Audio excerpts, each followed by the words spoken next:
வணக்கம்.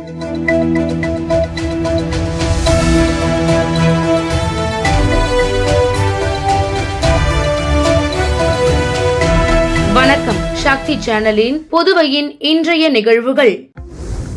புதுச்சேரியில் பல்வேறு நிகழ்ச்சிகளில் பங்கேற்க வந்த மத்திய அமைச்சர் பிரகலாத் ஜோஷி பிரசித்தி பெற்ற மணக்குள விநாயகர் மற்றும் அரவிந்தர் ஆசிரமத்திற்கு சென்று தரிசனம் செய்தார். புதுச்சேரிக்கு வருகை தந்த நாடாளுமன்ற விவகாரங்கள் துறை அமைச்சர் பிரகலாத் ஜோஷி முதலமைச்சர் ரங்கசாமியுடன் ஆலோசனை மற்றும் பாரதிய ஜனதா கட்சியின் செயல் வீரர்கள் கூட்டம் என பல்வேறு நிகழ்ச்சிகளில் அவர் கலந்து கொண்டார். அதைத் தொடர்ந்து அவர் பிரசித்தி பெற்ற மணக்குள விநாயகர் ஆலயத்திற்கு சென்று மணக்குள விநாயகரை தரிசித்தார். தொடர்ந்து அங்கு நிறுத்தி வைக்கப்பட்டிருந்த தங்கத்தேர் மற்றும் வெள்ளி தேரையும் அவர் பார்வையிட்டார். அவருக்கு ஆலய நிர்வாகம் சார்பில் சிறப்பான முறையில் வரவேற்பு அளிக்கப்பட்டது. அதைத் தொடர்ந்து அவர் அரவிந்தர் ஆசிரமத்திற்கு சென்று அன்னை மற்றும் அரவிந்தர் தரிசனம் செய்தார். முன்னதாக மத்திய அமைச்சருடன் சட்டமன்ற உறுப்பினர் VP ராமலிங்கம் பொன்னாடை போற்றி பூங்கொத்து கொடுத்து நினைவு பரிசுகளை வழங்கி கௌரவித்தார். இந்த நிகழ்ச்சியில் சபாநாயகர் செல்வம், சட்டமன்ற உறுப்பினர் அசோக் பாபு மற்றும் ராஜ்பவன் தொகுதியின் பாரதிய ஜனதா கட்சி தலைவர் நாகராஜன் உள்ளிட்ட நிர்வாகிகள் பலர் உடனிருந்தனர். புதுச்சேரியில் காலியாக இருந்த அமைச்சர் பதவி காரைக்காலைச் சேர்ந்த சட்டமன்ற உறுப்பினர் திருமுருகனுக்கு வழங்கப்பட்டுள்ளது. இதற்கான உத்தரவை குடியரசுத் தலைவர் வழங்கி இருப்பதாக அரசு இதழில் வெளியிடப்பட்டுள்ளது. புதுச்சேரியில் என்ஆர் காங்கிரஸ் பாரதிய ஜனதா கூட்டணி அரசு நடைபெற்று வருகிறது. இதில் முதலமைச்சரை தவிர்த்து என்ஆர் காங்கிரசிற்கு 3 அமைச்சர் பதவிகளும் பாரதிய ஜனதா கட்சியினருக்கு 2 அமைச்சர் பதவிகளும் வழங்கப்பட்டன. இதில் போக்குவரத்து துறை அமைச்சரான சந்திர பிரியங்காவின் செயல்பாடுகள் சரியில்லை என கடந்த அக்டோபர் 10ஆம் தேதி அவர் நீக்கப்பட்டார். கடந்த 6 மாதங்களாக இப்பதவி காலியாக இருந்த நிலையில் காரைக்காலைச் சேர்ந்த காரைக்கால் வடக்கு தொகுதியில் இருந்து தேர்வு செய்யப்பட்ட சட்டமன்ற உறுப்பினர் திருமுருகனுக்கு இந்த பதவி அளிக்கப்பட்டுள்ளது. இதற்கான கடிதத்தை உள்துறை அமைச்சகத்திற்கு முதலமைச்சர் ரங்கசாமி அனுப்பியுள்ளார். யூனியன் பிரதேசம் என்பதால் குடியரசுத் தலைவரின் அனுமதி பெற வேண்டும். தற்போது குடியரசுத் தலைவர் அனுமதி பெறப்பட்டு அரசு இதழில் திருமுருகன் பெயர் குறிப்பிடப்பட்டுள்ளது. இதைத் தொடர்ந்து திருமுருகன் வரும் 7ஆம் தேதி பதவி ஏற்பார் என்றும் மக்களவை தேர்தல் நடைபெற உள்ளதையொட்டி காரைக்காலில் 1.5 லட்சம் வாக்குகள் இருப்பதனை மனதில் கொண்டு காரைக்காலுக்கு முக்கியத்துவம் அளிக்கும் வகையில் முதலமைச்சர் ரங்கசாமி இந்த நடவடிக்கையினை எடுத்துள்ளார் என்பது குறிப்பிடத்தக்கது. புதுச்சேரியில் வீட்டின் அருகே விளையாடிக் கொண்டிருந்த சிறுமி மாயமான நிலையில் 4 நாட்கள் கழித்து சிறுமியை கொன்று சாக்கு மூட்டையில் வாய்க்காலில் வீசி சென்ற கொடூரம் அதிர்ச்சியினை ஏற்படுத்தியுள்ளது. புதுச்சேரி முத்தியால்பேட்டை தொகுதிக்கு உட்பட்ட சோலை நகர் சமுதாய நலக்கூடம் அருகே வசித்து வருபவர் நாராயணன். இவரது மனைவி மைத்திலி. இவர்களுக்கு 2 மகள்கள் உள்ளனர். 2வது மகள் ஆர்த்தி அதே பகுதியில் உள்ள அரசு பள்ளியில் 5ஆம் வகுப்பு படித்து வந்தார். இந்நிலையில் ஆர்த்தி கடந்த 2ஆம் தேதி மாலை 6 மணி அளவில் தனது நண்பர்களுடன் வீட்டின் அருகே விளையாடிக் கொண்டிருந்தார். இதனால் பெற்றோர்கள் கண்டுகொள்ளவில்லை என கூறப்படுகிறது. சிறிது நேரம் கழித்து ஆர்த்தியை அவரது தாயார் தேடி வந்தபோது காணாததால் அதிர்ச்சி அடைந்தார். இதனால் பதறிப்போய் அக்கம் பக்கத்தினர் உதவியுடன் பல்வேறு இடங்களில் தேடி பார்த்தும் ஆர்த்தி கிடைக்கவில்லை. இதனையடுத்து சோலை நகர் புறக்காவல் நிலையத்தில் பெற்றோர்கள் புகார் அளித்தனர். அதன் பேரில் முத்தியால்பேட்டை காவல்துறையினர் வழக்கு பதிவு செய்து 5 தனிப்படைகள் அமைத்து அப்பகுதியில் உள்ள கண்காணிப்பு கேமராவில் பதிவான காட்சிகளை ஆய்வு செய்து சிறுமியை தேடி வந்தனர். இதனிடையே சிறுமி காணாமல் போய் 3 நாட்கள் ஆகியும் கண்டுபிடிக்காத காவல்துறையை கண்டித்து பெற்றோர்கள் மற்றும் உறவினர்கள் சாலை மறியல் போராட்டத்தில் ஈடுபட்டனர். இதனை அடுத்து 4 நாட்கள் கழித்து மார்ச் 5ஆம் தேதி மதியம் சிறுமியின் வீட்டின் அருகே உள்ள வாய்க்காலில் சாக்கு மூட்டையில் கட்டப்பட்ட நிலையில் சிறுமியின் உடல் கண்டெடுக்கப்பட்டது. இதனை அடுத்து அப்பகுதியில் பலத்த காவல்துறையினர் பாதுகாப்பு போடப்பட்டது. மேலும் காவல்துறை உயர் அதிகாரிகள் சம்பவ இடத்திற்கு விரைந்து வந்து விசாரணை செய்ததுடன் உடலை கைப்பற்றி பிரேத பரிசோதனைக்காக அரசு மருத்துவமனைக்கு அனுப்பி வைத்தனர். இதுகுறித்த தகவல் அறிந்த சிறுமியின் பெற்றோர்கள், உறவினர்கள் சம்பவ இடத்திற்கு விரைந்து வந்து கதறி அழுதது சோகத்தை ஏற்படுத்தியது. மேலும் அப்பகுதியில் 1000க்கும் மேற்பட்ட பொதுமக்கள் ஒன்று கூடியதால் பதட்டமான சூழ்நிலை நிலவியது. மேலும் அப்பகுதியில் மக்கள் காவல்துறையினரிடம் கடும் வாக்குவாதத்தில் ஈடுபட்டனர். இதனால் கடும் தள்ளுமுள்ளு மற்றும் வாக்குவாதம் ஏற்பட்டது. இதனிடையே காவல்துறையினரை கண்டித்து முத்தியால்பேட்டை மணிக்கூண்டு அருகே சிறுமியின் உறவினர்கள் மற்றும் பொதுமக்கள் சாலை மறியல் போராட்டத்தில் ஈடுபட்டு வருகின்றனர். வீட்டின் அருகே விளையாடிக் கொண்டிருந்த சிறுமி மாயமான சம்பவத்தை அடுத்து 4 நாட்கள் கழித்து வாய்க்காலில் சடலமாக மீட்கப்பட்ட சம்பவம் புதுச்சேரியில் பெரும் அதிர்ச்சியினையும் சோகத்தையும் ஏற்படுத்தியுள்ளது. புதுச்சேரி கருவடிக்குப்பம் மின்பாதையில் பராமரிப்பு பணிகள் மேற்கொள்ள இருப்பதால் மார்ச் 6ஆம் தேதி புதன்கிழமை காலை 10 மணி முதல் மாலை 5 மணி வரை கோரிமேடு காவலர் குடியிருப்பு, தட்டாஞ்சாவடி, பாக்குமுடையான்பேட்டை, ஆனந்தபுரம், கிழக்கு கடற்கரை சாலை, Green Garden, Kottupalayam, Jayaram Garden, Karuvadikuppam, Mahaveer Nagar, Bharathi Nagar, Vishnu Nagar, Swamipillai Thottam, Lenin நகர், நாகம்மாள் நகர் மற்றும் அதனை சார்ந்த பகுதிகளில் மின்தடை ஏற்படும் என்று மின்துறை அறிவித்துள்ளது. புதுச்சேரி அரசின் பல்வேறு துறைகளில் பணியாற்றும் 152 கடைநிலை அரசு ஊழியர்களுக்கு பல்நோக்கு பொது ஊழியர்களாக பதவி உயர்வு அளிக்கப்பட்டுள்ளது. புதுச்சேரி அரசு இயந்திரத்தின் கடைநிலை ஊழியர்களாக watchman, sanitary assistant, sanitary helper, peon, attender உள்ளிட்ட 5 பதவிகள் இருந்தன. இவை குரூப் டி என அழைக்கப்பட்டன. 6வது சம்பள கமிஷன் அமல்படுத்தப்பட்ட போது இந்த பதவிகள் பல்நோக்கு அரசு ஊழியர்களாக, அதாவது சி குரூப் கீழ் கொண்டு வரப்பட்டு மாற்றம் செய்யப்பட்டது. சம்பளமும் அதிகரிக்கப்பட்டது. இதன்படி சானிட்டரி அசிஸ்டன்ட், சானிட்டரி ஹெல்பர் பதவிகள் பல்நோக்கு ஹவுஸ்கீப்பிங் என்றும், வாட்ச்மேன் பதவி பல்நோக்கு செக்யூரிட்டி என்றும், பியூன், அட்டெண்டர் பதவிகள் பல்நோக்கு பொது அரசு ஊழியர்களாக மாற்றப்பட்டுள்ளது. இதன்படி பல்நோக்கு ஹவுஸ்கீப்பிங், பல்நோக்கு செக்யூரிட்டி பணியாற்றி வந்த 152 பேரை பல்நோக்கு பொது ஊழியர்களாக பதவி உயர்வு அளிக்கப்பட்டுள்ளது. மேலும் பதவி உயர்வினை தொடர்ந்து 43 பல்நோக்கு பொது ஊழியர்கள் பல்வேறு துறைகளுக்கு இடமாற்றம் செய்யப்பட்டுள்ளனர். இதற்கான அறிவிப்பினை நிர்வாக சீர்திருத்த துறை சார்பு செயலர் ஜெய்சங்கர் பிறப்பித்துள்ளார். புதுச்சேரி சுகாதாரத்துறையில் 140 செவிலியர்கள் அதிரடியாக இடமாற்றம் செய்யப்பட்டுள்ளனர். புதுச்சேரி சுகாதாரத்துறைக்கு புதிதாக தேர்வு செய்யப்பட்ட செவிலியர்களுக்கு பணி ஆணையினை மார்ச் 3ஆம் தேதி வழங்கப்பட்டது. இதனை அடுத்து 140 செவிலியர்களை சுகாதாரத்துறை இடமாற்றம் செய்து அதிரடியாக உத்தரவிட்டது. அதன்படி காரைக்காலில் இருந்து புதுச்சேரிக்கு 53 செவிலியர்கள் இடமாற்றம் செய்யப்பட்டுள்ளனர். புதுச்சேரி பிராந்தியத்திற்குள் 75 செவிலியர்களும், காரைக்கால் பிராந்தியத்திற்குள் 12 செவிலியர்களும் இடமாற்றம் செய்யப்பட்டுள்ளனர். இதற்கான உத்தரவை சுகாதாரத்துறை சிறப்பு பணி அதிகாரி மரிய ஜோசபின் சித்ரா பிறப்பித்துள்ளார். புதுச்சேரி மாநிலத்தில் பொது நிர்வாக அதிகாரிகள் 7 பேருக்கு கூடுதல் பொறுப்புகள் வழங்கப்பட்டுள்ளன. புதுவை மாநில அரசின் பொது நிர்வாக அதிகாரிகள் உயர் பொறுப்புகளில் உள்ளனர். மாநில பணியில் ஈடுபட்டு IAS அதிகாரிகளாகும் வாய்ப்புகளையும் பெற்று அவர்கள் பணியாற்றி வருகின்றனர். இதன்படி உள்ள அதிகாரிகளில் பள்ளி கல்வித்துறை இயக்குநர் பிரியதர்ஷினிக்கு விளையாட்டு இளைஞர் நல இயக்குநர் பொறுப்பும், அறிவியல் தொழில்நுட்பம் சுற்றுச்சூழல் துறை இயக்குநர் ரெட்டிக்கு முப்படை நலத்துறையும் கூடுதலாக வழங்கப்பட்டுள்ளது. மாநில தொழில்நுட்பத்துறை இயக்குநர் சிவராஜ் மீனாவிற்கு புதுச்சேரி வீட்டு வசதி வாரிய செயலர் பொறுப்பும், சட்டப்பேரவை செயலர் தயாளனுக்கு மாவட்ட பதிவாளர் பொறுப்பும், கலை பண்பாட்டுத்துறை இயக்குநர் கலிய பெருமாளுக்கு PRTC பொது மேலாளராக கூடுதல் பொறுப்பும் வழங்கப்பட்டுள்ளது. காரைக்கால் பேரிடர் மேலாண்மை துறை துணை ஆட்சியர் வெங்கடகிருஷ்ணனுக்கு ஜெயபிரகாஷ் நாராயணன் நூற்பாலை மேலாண் இயக்குநராகவும், மீன்வளத்துறை இயக்குநர் முகமது இஸ்மாயிலுக்கு PRTC இயக்க பொது மேலாளராகவும் கூடுதல் பொறுப்புகள் அளிக்கப்பட்டுள்ளன. இதற்கான அறிவிப்பை துணைநிலை ஆளுநரின் உத்தரவின்படி நிர்வாக சீர்திருத்த துறை சார்பு செயலர் ஜெய்சங்கர் வெளியிட்டுள்ளார். வரும் மக்களவை தேர்தலில் பிரதமர் மோடியின் சாதனைகளை கூறி வாக்கு சேகரிக்க வேண்டும் என்று புதுவை பாரதிய ஜனதா கட்சியினருக்கு மத்திய அமைச்சர் பிரகலாத் ஜோஷி அறிவுறுத்தியுள்ளார். புதுச்சேரி மாநில பாரதிய ஜனதா கட்சியின் மாநில செயல் வீரர்கள் கூட்டம் அக்கட்சியின் தலைவர் செல்வ கணபதி தலைமையில் தனியார் திருமண நிலையத்தில் நடைபெற்றது.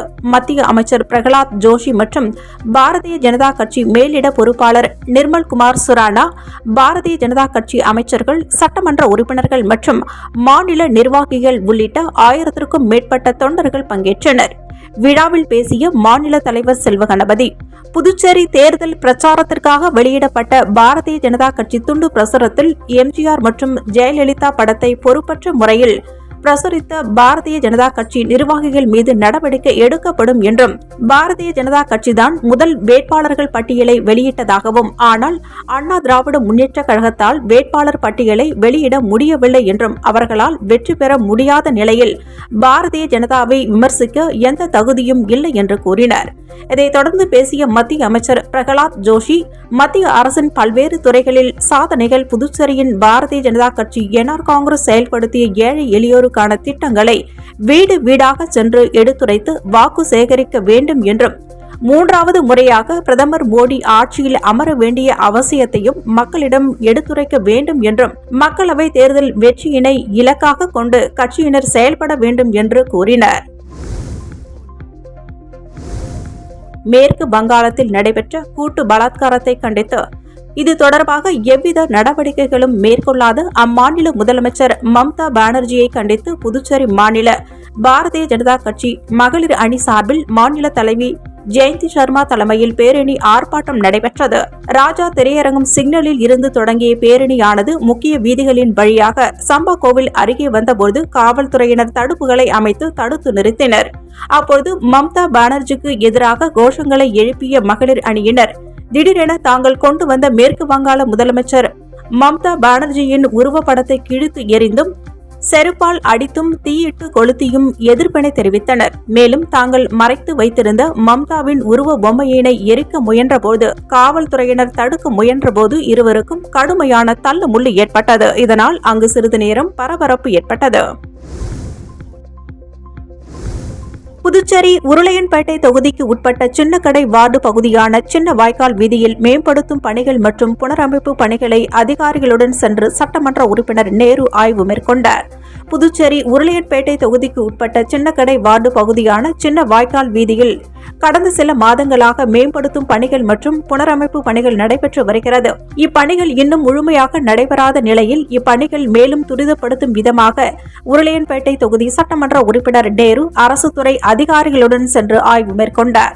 ஆய்வின்போது பணிகள் துவங்கிய காலத்தில் இருந்து பணிகள் தொய்வாக நடைபெற்று வருகிறதாகவும் வாய்க்கால் ஓரங்களில் அமைக்கப்பட வேண்டிய மின் கம்பங்கள் அமைக்கப்படாத நிலையிலும் மற்றும் புதிய மின் மாற்றிகள் அமைப்பது குறித்தும் விரிவாக ஆலோசித்து ஆய்வு மேற்கொள்ளப்பட்டது. ஆய்வின்போது பொதுப்பணித்துறை நீர்ப்பாசன கோட்ட பிரிவு செயற்பொறியாளர் ராதாகிருஷ்ணன், நகராட்சி செயற்பொறியாளர் சிவபாலன், நீர்ப்பாசன கோட்ட உதவி பொறியாளர் செல்வராஜ், மின்துறை இளநிலை பொறியாளர் சுரேஷ், பார்த்திபன், வேல்முருகன் மற்றும் பொதுப்பணித்துறை அதிகாரிகளும் ஊழியர்களும் மற்றும் மின்துறை அதிகாரிகளும் ஊழியர்களும் உடனிருந்தனர். புதுச்சேரி அரசு கால்நடை பராமரிப்பு மற்றும் கால்நடை நலத்துறை சார்பில் கால்நடை கோழிகள் எழில் கண்காட்சி மற்றும் பரிசளிப்பு விழா செல்லிப்பட்டு பகுதியில் நடைபெற்றது. புதுச்சேரி அரசு கால்நடை பராமரிப்பு மற்றும் கால்நடை நலத்துறை சார்பில் கால்நடை கோழிகள் எழில் கண்காட்சி மற்றும் பரிசளிப்பு விழா செல்லிப்பட்டு திரௌபதி அம்மன் திடலில் நடைபெற்றது. இந்நிகழ்ச்சியில் கால்நடை பராமரிப்பு மற்றும் கால்நடை நலத்துறை இயக்குநர் லதா மங்கேஷ்கர் வரவேற்புரை வழங்கினார். இதில் திருபுவனை தொகுதியின் சட்டமன்ற உறுப்பினர் அங்காளன் கலந்து கொண்டு விழாவிற்கு தலைமை தாங்கி சிறப்புரையாற்றி சிறந்த கால்நடைகளுக்கான பரிசுகளை வழங்கி சிறப்பித்தார். இணை இயக்குநர் டாக்டர் காந்திமதி சிறப்புரையாற்றினார். கால்நடை உதவி மருத்துவர் கதிரேசன் நன்றி உரையாற்றினார். நிகழ்ச்சிக்கான ஏற்பாடுகளை புதுச்சேரி அரசு கால்நடை பராமரிப்பு மற்றும் கால்நடை நலத்துறை ஊழியர்கள் சிறப்பான முறையில் செய்திருந்தனர். மதகடிப்பட்டு NH மெயின் ரோட்டின் அருகே 15 லட்சம் மதிப்பீட்டிலான 200 kVA புதிய மின்மாற்றியினை சட்டமன்ற உறுப்பினர் அங்காளன் பொதுமக்களின் பயன்பாட்டிற்கு இயக்கி வைத்தார். புதுச்சேரி மாநிலம் திருபுவனை சட்டமன்ற தொகுதிக்கு உட்பட்ட மதகடிப்பட்டு NH மெயின் ரோட்டில் சந்தை தோப்பிற்கு அருகில் சுமார் 15 லட்சம் மதிப்பீட்டில் 200 kVA புதிய மின்மாற்றியினை சட்டமன்ற உறுப்பினர் அங்காளன் பொதுமக்களின் பயன்பாட்டிற்காக இயக்கி வைத்தார். இந்த நிகழ்ச்சியில் மின்துறை செயற்பொறியாளர் செல்வராஜ், உதவி பொறியாளர் பேரம்பலம், இளநிலை பொறியாளர் பழனிவேல், சங்கர், குப்புசாமி, பால்ராஜ், மின்துறை ஊழியர்கள் மற்றும் ஊர் பொதுமக்கள் கலந்து கொண்டனர். இந்த மின்மாற்றியினால் மதகடிப்பட்டு சந்தை தோப்பு, கடை தெரு மற்றும் மெயின் ரோட்டில் உள்ள மின் சந்தாதாரர்கள் பயன்பெறுவார்கள் என்பது குறிப்பிடத்தக்கது. வில்லியனூர் தொகுதிக்கு உட்பட்ட கொம்பாக்கம் வார்டில் ரூபாய் 99 லட்சம் மதிப்பில் வாய்க்கால் அமைக்கும் பணியினை எதிர்க்கட்சித் தலைவர் சிவா பூமி பூஜை செய்து துவக்கி வைத்தார். புதுச்சேரி நகராட்சி வில்லியனூர் சட்டமன்ற தொகுதிக்கு உட்பட்ட கொம்பாக்கம் வார்டில் பிள்ளையார் கோவில் முதல் மார்க்கெட் வரையில் ஒருபுறமும், மார்க்கெட்டில் இருந்து அருணாச்சல ஹோட்டல் வரையில் இருபுறமும் பொதுப்பணித்துறை நெடுஞ்சாலை பிரிவு மூலம் ரூபாய் 98,92,000 மதிப்பீட்டில் புதிய யூ வடிவ வாய்க்கால் அமைக்கும் பணிக்கான பூமி பூஜை நிகழ்ச்சி கொம்பாக்கத்தில் நடைபெற்றது. இதில் தொகுதி சட்டமன்ற உறுப்பினரும் சட்டமன்ற எதிர்க்கட்சி தலைவருமான சிவா கலந்து கொண்டு புதிய யூ வடிவ வாய்க்கால் அமைக்கும் பணியினை பூமி பூஜை செய்து துவக்கி வைத்தார். இந்த நிகழ்ச்சியில் பொதுப்பணித்துறை நெடுஞ்சாலை பிரிவு செயற்பொறியாளர் சுப்பிரமணியன், உதவி பொறியாளர் ஜெயராஜ், இளநிலை பொறியாளர் மனோகரன் மற்றும் தொகுதி திராவிட முன்னேற்ற கழக நிர்வாகிகள் உட்பட பலர் கலந்து கொண்டனர். சுல்தான்பேட்டை கண்ணியமிகு காயிதே மில்லத் அரசு உயர்நிலைப் பள்ளியில் போதைப்பொருள் தடுப்பு விழிப்புணர்வு நிகழ்ச்சி நடைபெற்றது. வில்லியனூர் சட்டமன்ற தொகுதிக்கு உட்பட்ட சுல்தான்பேட்டை பகுதியில் அமைந்துள்ள கண்ணியமிகு காயிதே மில்லத் அரசு உயர்நிலைப் பள்ளியில் போதைப் பொருள் தடுப்பு குறித்த விழிப்புணர்வு நிகழ்ச்சி நடைபெற்றது. இந்நிகழ்ச்சிக்கு பள்ளியின் துணை முதல்வர் மோகன் தலைமை தாங்கினார். போதைப் பொருள் தடுப்பு குறித்த விழிப்புணர்வு நிகழ்ச்சிக்கு காவல் கட்டுப்பாட்டு அறையில் பணிபுரியும் உதவி ஆய்வாளர் கொண்டா பாலாஜி ராவ் சிறப்பு அழைப்பாளராக கலந்து கொண்டு கஞ்சா, மதுப்பழக்கம் போன்ற போதைப் பொருட்களால் ஏற்படும் தீமைகள் குறித்து மாணவர்களிடம் விளக்கினார். உணவு பாதுகாப்புத்துறை அதிகாரி டாக்டர் ரவிச்சந்திரன் பேசுகையில் போதை பழக்கத்திற்கு அடிமையானவர்களின் நிலைமை குறித்து மாணவர்களிடம் தெளிவாக எடுத்துரைத்தார். மேலும் விழிப்புணர்வு நிகழ்ச்சியில் தமிழ் விரிவுரையாளர் ராமலிங்கம், சமூகவியல் ஆசிரியர் அருள்மொழி, உடற்கல்வி ஆசிரியர் செந்தில்குமரன், தமிழ் ஆசிரியர் விஜயலட்சுமி, கணித ஆசிரியர் ராஜசேகர் மற்றும் பள்ளியின் மாணவர்கள் கலந்து கொண்டனர். புதுச்சேரி சந்தைக்குப்பம் அரசு நடுநிலைப் பள்ளியில் போதைப் பொருள் விழிப்புணர்வு மற்றும் பெண்களுக்கு எதிரான குற்றங்கள் குறித்த விழிப்புணர்வு நிகழ்ச்சி நடைபெற்றது. புதுச்சேரியில் பெருகி வரும் கஞ்சா மற்றும் போதைப் பொருள் பெண்களுக்கு எதிரான குற்றங்களை தடுக்க காவல்துறையினர் நடவடிக்கை எடுத்து விழிப்புணர்வு ஏற்படுத்தி வந்தாலும் புதுச்சேரியில் இத்தகைய சம்பவங்கள் அவ்வப்பொழுது நடைபெற்று வருகிறது. இதனை தடுக்க காவல்துறையினர் அவ்வப்பொழுது பள்ளி, கல்லூரி மாணவ மாணவிகளிடம் விழிப்புணர்வுகளை ஏற்படுத்தி வருகின்றனர். அந்த வகையில் சந்தைக்குப்பம் அரசு நடுநிலைப் பள்ளியில் போதைப் பொருள் மற்றும் பெண்களுக்கு எதிரான குற்றங்கள் குறித்த விழிப்புணர்வு நிகழ்ச்சி நடைபெற்றது. புதுச்சேரி காட்டேரிக்குப்பம் BSL CI ராஜ்குமார் தலைமையில் நடைபெற்ற விழிப்புணர்வு நிகழ்ச்சியில் காட்டேரிக்குப்பம் காவல் நிலைய துணை ஆய்வாளர் தமிழரசன் முன்னிலை வகித்தார்.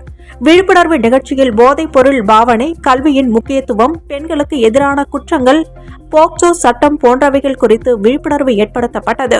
காவல்துறை உயர் அதிகாரிகள் முன்னிலையில் நடைபெற்ற விழிப்புணர்வு விழாவில் 100க்கும் மேற்பட்ட மாணவ மாணவிகள் கலந்து கொண்டனர். ஈரோடு மாவட்டம் சத்தியமங்கலம் வனப்பகுதியில் உடல் நலக் குறைவால் பாதிக்கப்பட்ட பெண் யானைக்கு வனத்துறையினர் சிகிச்சை அளித்த நிலையில் அந்த யானை தற்போது இறந்துவிட்டது. இது வனத்துறையினருக்கு சோகத்தை ஏற்படுத்தியுள்ளது. இஸ்ரேலில் ஹிஸ்புல்லா அமைப்பு நடத்திய ராக்கெட் தாக்குதலில் இந்தியர் ஒருவர் கொல்லப்பட்ட சம்பவம் பெரும் அதிர்ச்சியினை ஏற்படுத்தியிருந்தது. இந்நிலையில் இந்தியர்கள் பாதுகாப்பான இடங்களுக்கு செல்லுமாறு அந்நாட்டிற்கான இந்திய தூதரகம் அறிவுறுத்தியுள்ளது. ஹமாஸ் படையினரை அழிப்பதற்காக உறுதியேற்றுள்ள இஸ்ரேல் கடந்த ஆண்டு முதல் காசா மீது தாக்குதலை தொடுத்து வருகிறது. இந்த தாக்குதலுக்கு லெபனானில் ஹிஸ்புல்லா அமைப்பு பதில் தாக்குதல் தொடுத்து வருகிறது. இஸ்ரேலில் வடக்கு எல்லையில் போர் உச்சகட்டத்தை எட்டியிருக்கிறது. இந்த பகுதியில் இந்தியர்கள் சிலர் வேலை செய்து வருகின்றனர். இந்நிலையில் ஹிஸ்புல்லா நடத்திய தாக்குதலில் இந்தியர் ஒருவர் படுகொலை செய்யப்பட்டிருக்கிறார். இந்தியா, இங்கிலாந்து அணிகளுக்கு இடையிலான 5வது டெஸ்ட் போட்டி வரும் வியாழக்கிழமை 7ஆம் தேதி தர்மசாலாவில் தொடங்குகிறது. 5 போட்டிகள் கொண்ட தொடரை இந்திய அணி 3-1 என்ற கணக்கில் ஏற்கனவே வென்ற நிலையில் கடைசி டெஸ்ட் போட்டியும் வென்றால் அது உலக டெஸ்ட் சாம்பியன் போட்டியில் இந்திய அணி மிகப்பெரிய ஒரு பலத்தை கொடுக்கும். இதன் காரணமாக கடைசி போட்டியில் வெல்ல வேண்டும் என்ற உத்வேகத்துடன் இந்திய அணி வீரர்கள் இருக்கின்றனர். இதற்காக ரோஹித் சர்மா உள்ளிட்ட வீரர்கள் தர்மசாலாவில் பயிற்சி செய்து வருகின்றனர். இந்நிலையில் தர்மசாலாவில் உள்ள ஆடுகளம் சுழற்பந்து வீச்சிற்கு சாதகமாக இருக்கும் என்ற தகவல் வெளியாகியுள்ளது. இத்துடன் சக்தி சேனலின் புதுவையின் இன்றைய நிகழ்வுகள் முடிவடைகின்றன. வணக்கம். உங்கள் சக்தி சேனலின் புதுவையின் அன்றாட நிகழ்வுகளை உடனுக்குடன் தெரிந்து கொள்ள சக்தி சேனல் புதுச்சேரி யூடியூப் சேனலை சப்ஸ்கிரைப் செய்து கொள்ளுங்கள். மறக்காமல் பெல் பட்டனையும் கிளிக் பண்ணுங்க, ஷேர் பண்ணுங்க, லைக் பண்ணுங்க. உங்கள் சக்தி சேனல்.